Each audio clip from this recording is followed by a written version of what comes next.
बोलिए श्री सदगुरु महाराज की जय।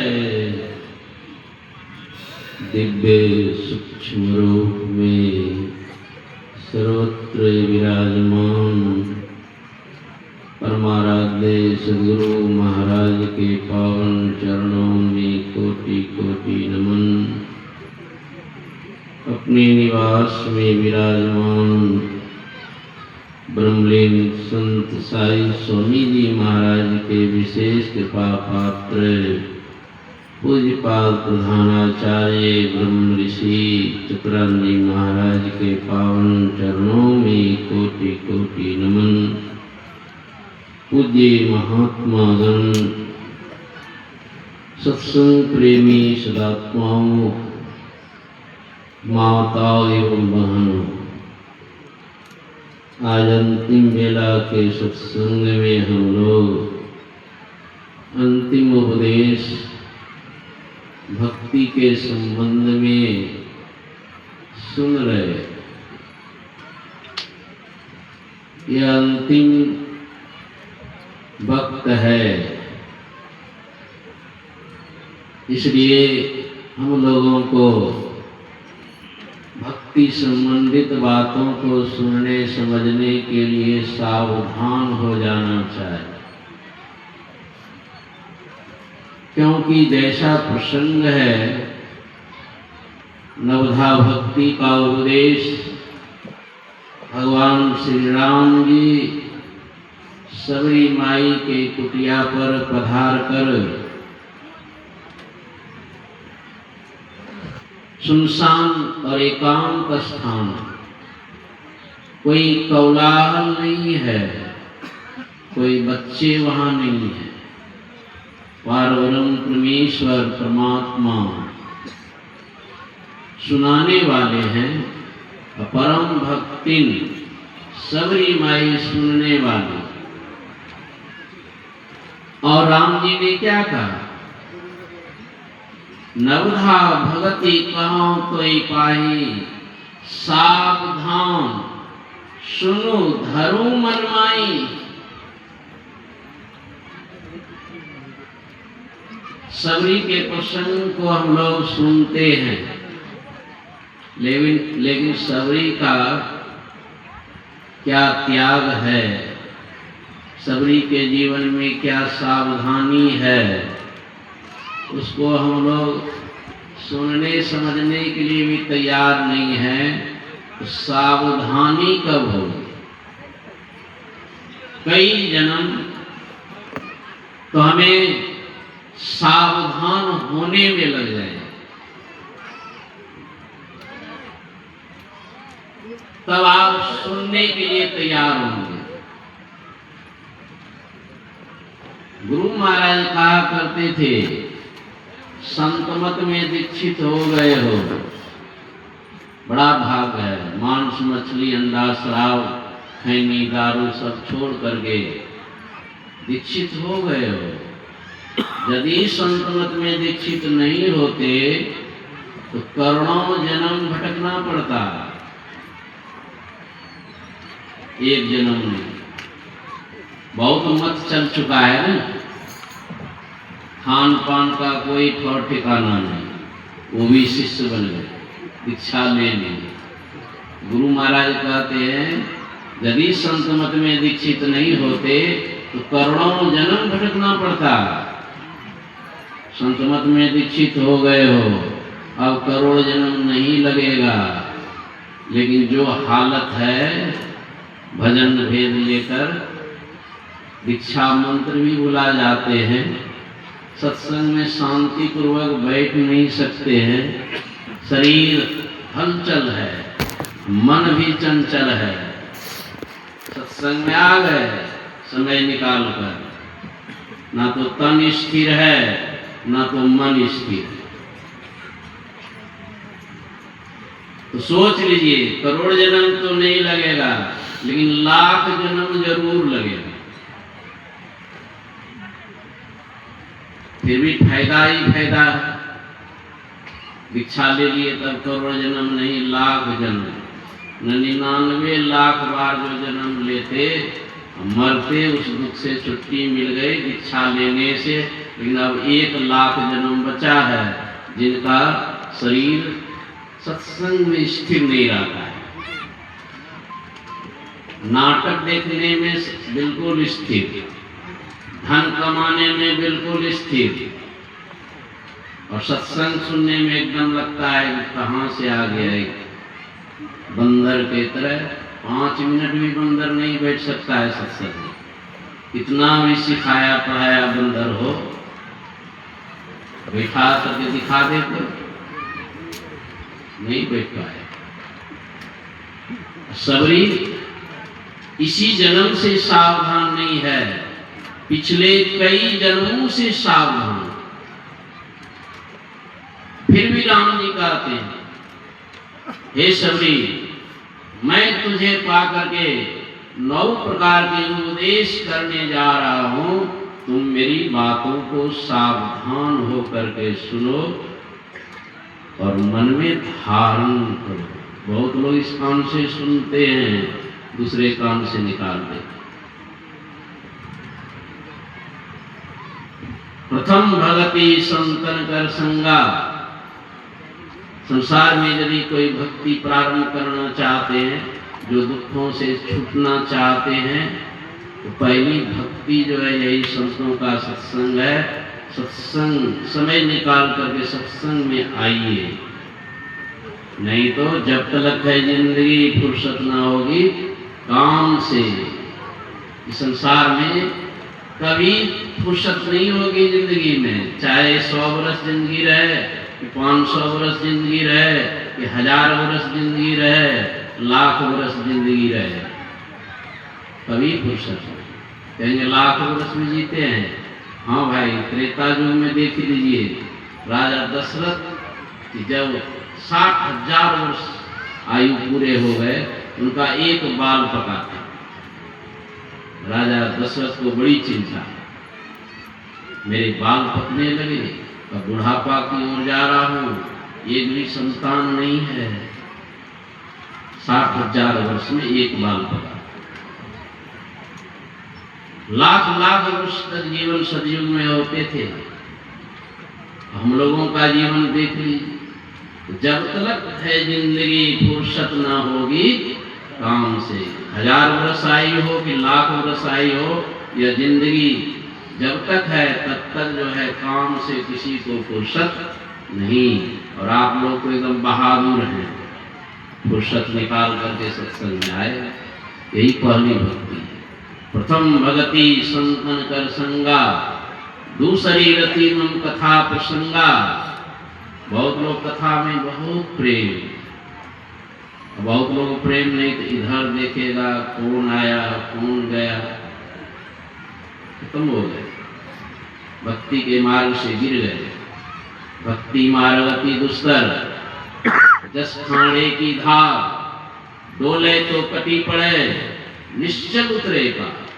एकदम निश्चल शरीर को शांत स्थिर, कौन आया कौन गया जरा भी ख्याल इधर उधर नहीं। वो दूसरी भक्ति, उनको एक अक्षर भी पढ़े लिखे नहीं है, इस तरह सत्संग में बैठते हैं और सत्संग के वचनों को सुनते हैं, उनको दूसरी भक्ति प्राप्त हो जाती है। वे भक्ति में आगे बढ़ जाते हैं, और नहीं तो जीवन भर पोथी पुराण को कंठाग्र करते रहिए, भक्ति में आगे नहीं बढ़ सके। गुरुपद पंकज सेवा, तीसरी भक्ति अमान, चौथी भक्ति मंगुल गनो, करे कपट जीवन। भक्ति में वे आगे बढ़ जाते हैं, अमानी हो जाते हैं, गुरु के वचन को सिरोधार करते हैं, एकदम गुरु के ज्ञान में अपने जीवन को ठहरा करके रखते हैं, मान रहित होकर गुरु की सेवा में लगे रहते हैं। ये तीसरी भक्ति है। और चौथी भक्ति में राम जी कहते हैं कि मेरा गुणगान करो, यही चौथी भक्ति है। लेकिन शर्त रख दिया, क्योंकि सब लोग मांस मछली खाने वाले भी राम राम करते, राम राम सब कोई कहे, नाम ना चिन्ह को, नाम चिन्ह सतगुरु मिले, नाम कहा वैसो। राम जी कहते हैं कि राम राम तो करो, मेरा गुणगान करो, लेकिन कपट छोड़ करके गुणगान करो। कितना झंझट है। लोग कहेगा कि तुरंत मुक्ति मिल जाए, तब न गुरु महाराज बोले कि दीक्षा लेकर के भी लाख जन्म, क्योंकि कपट भक्ति चालू है। कपट का संक्षेप में अर्थ जान लीजिए, संसार की कामना, संसार की इच्छा लेकर के जो प्रभु का गुणगान करते हैं, वही कपट भक्ति है। तब आप जो है मंत्र जपने के अधिकारी होते हैं, नहीं तो सब मंत्र 2 वर्षों से जप रहे हैं, सब कपट भक्ति में जा रहे हैं। बाबा इतने बरस हो गए मंत्र लिए हुए, इतने वर्षों से गुणगान कर रहे हैं, सब क्षेत्र छरपरा पड़ा, फिर कहीं कुछ नहीं, मंत्र पर विश्वास भी नहीं होता है। मंत्र जाप मंत्र विश्वासा, पंचम भजन सो वेद प्रकाशा। यह स्थूल सगुण रूप उपासना है। जब मंत्र में आपको दृढ़ विश्वास होता है, अति पावन गुरु मंत्र, मन ही मन जाप जपो, उपकारी गुरु रूप का मानस ध्यान थको। यह स्थूल सगुण उपासना है ये। और ये 5वीं भक्ति तक प्रचार प्रसार दुनिया में आज 300 से भी अधिक संप्रदाय चले हुए, सब जगह स्थूल भक्ति होती है।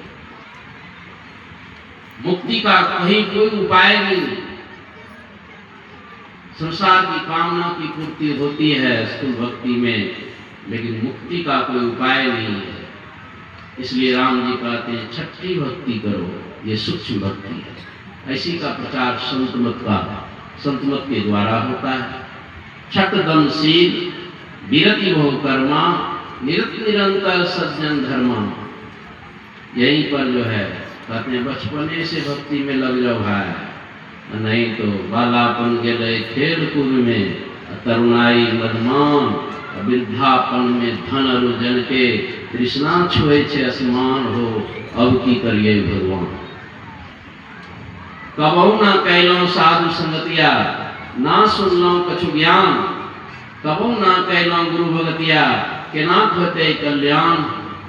अब की करिए भगवान हो, उम्र भेले बूझे रहिए के अमर छे, नहीं जीवन अवसान। अब तो जम के मुगड़ी याद करी करी थर थर करे छे मर प्राण। इस घर से उस घर से मर रहा है, लेकिन ये अपने आप को सोच रहा है कि सब मरेगा लेकिन हम नहीं मरेंगे, यही ज्ञान है। जब बुढ़ापा, जब शरीर कमजोर हो जाता है, उठना बैठना भारी मुश्किल, तब उनको होश आता है और लगता है कि शरीर रहने वाला नहीं है, तो मौत को देखता है। अब तो जमको मुंगड़ी याद करी करी थर थर करे छे मोरा प्राण हो, अब की करिए भगवान हो उम्र भेड़े में।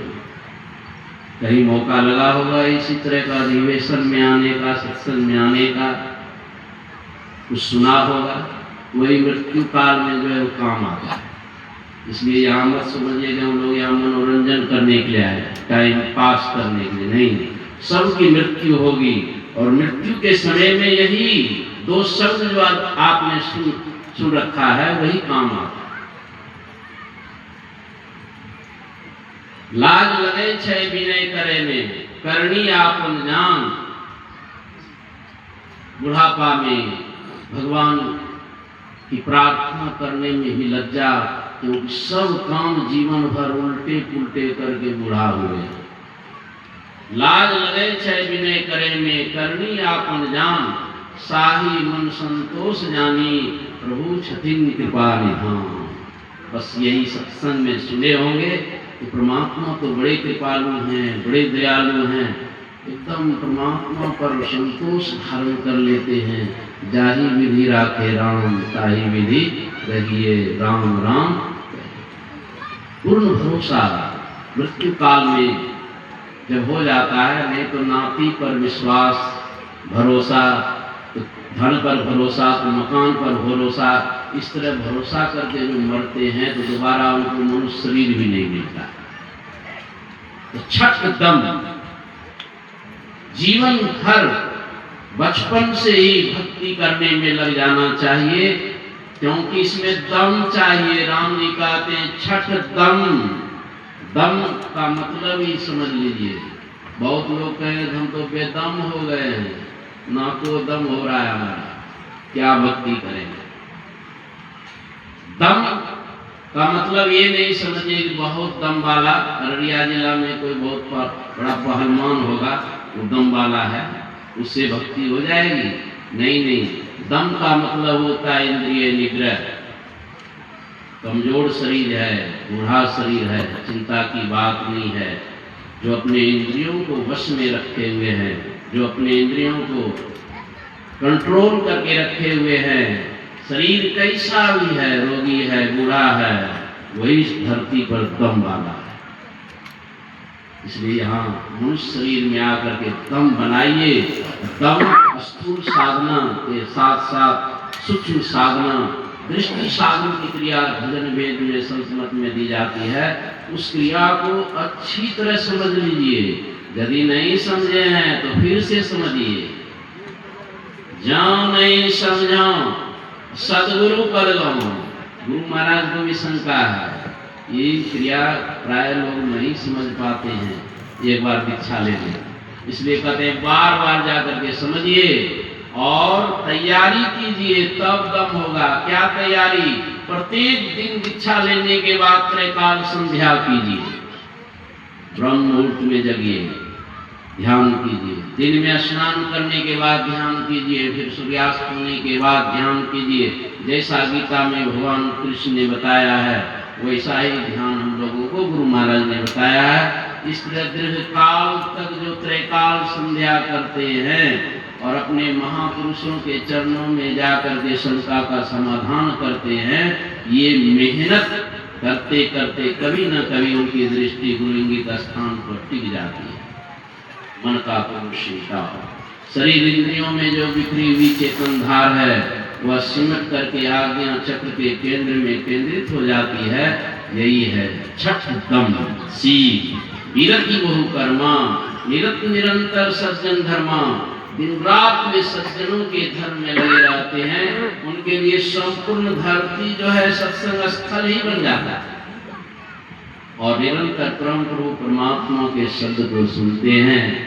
वो मनोनिग्रह के लिए संत कबीर कहते हैं शब्द खोजी मन बस करे, सहज जोग है ये ही सत सब निस्सार है, यह तो झूठी देही। इस तरह जो है अंतर में अभ्यास करते करते जब प्रभु के अनहद शब्द को कोई सुनते हैं, वहाँ फिर से दीक्षा लेनी पड़ती है। अंतिम दीक्षा है शब्द साधना।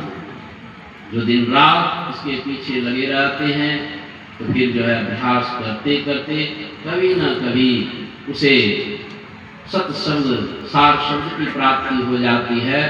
वहीं परम गुरु परमात्मा का साक्षात्कार होता है। बहुत लंबी यात्रा है, लोग लाखों जन्म लगा देते हैं। नहीं तो यदि खोजी होते हैं, युको फुजिदा के तरह जापान की महिला जापान में थी, गुरु महाराज की कृपा हो गई, भारत आई, गुरु दर्शन इतने मेहनत करके वो प्राप्त हुई। और जिस दिन दीक्षा ली उसी दिन उनका काम बन गया, उनकी सूरत चढ़ाई हो गई, अंतर में प्रकाश देखकर परमात्मा के धुनी को भी प्राप्त कर ली। उस धुन को जो सुन लेते हैं फिर उनका जीवन स्वतंत्र हो जाता है। बोलिए श्री सद्गुरु महाराज की जय। अभी पुष्पात स्वामी परिवारानंद जी महाराज के मुखारबिन से बहुत अमृत वाणी को श्रवण कर रहे थे। कहते भक्ति भाव भादो नदी सब बहे कहलाए, भक्ति भाव भादो नदी सब बहे कहलाए, सरिता सोई सहलाइए जो ज्येष्ठ मास ठहराए। इसी वाणी के साथ अब मैं हरिरस में आनंद मगन रहने वाले पूज्यपाद आचार्य स्वामी ओमानंद जी महाराज के मुखारबिन से अमृतवाणी श्रवण करें। समय 20 मिनट। श्री सद्गुरु महाराज की जय।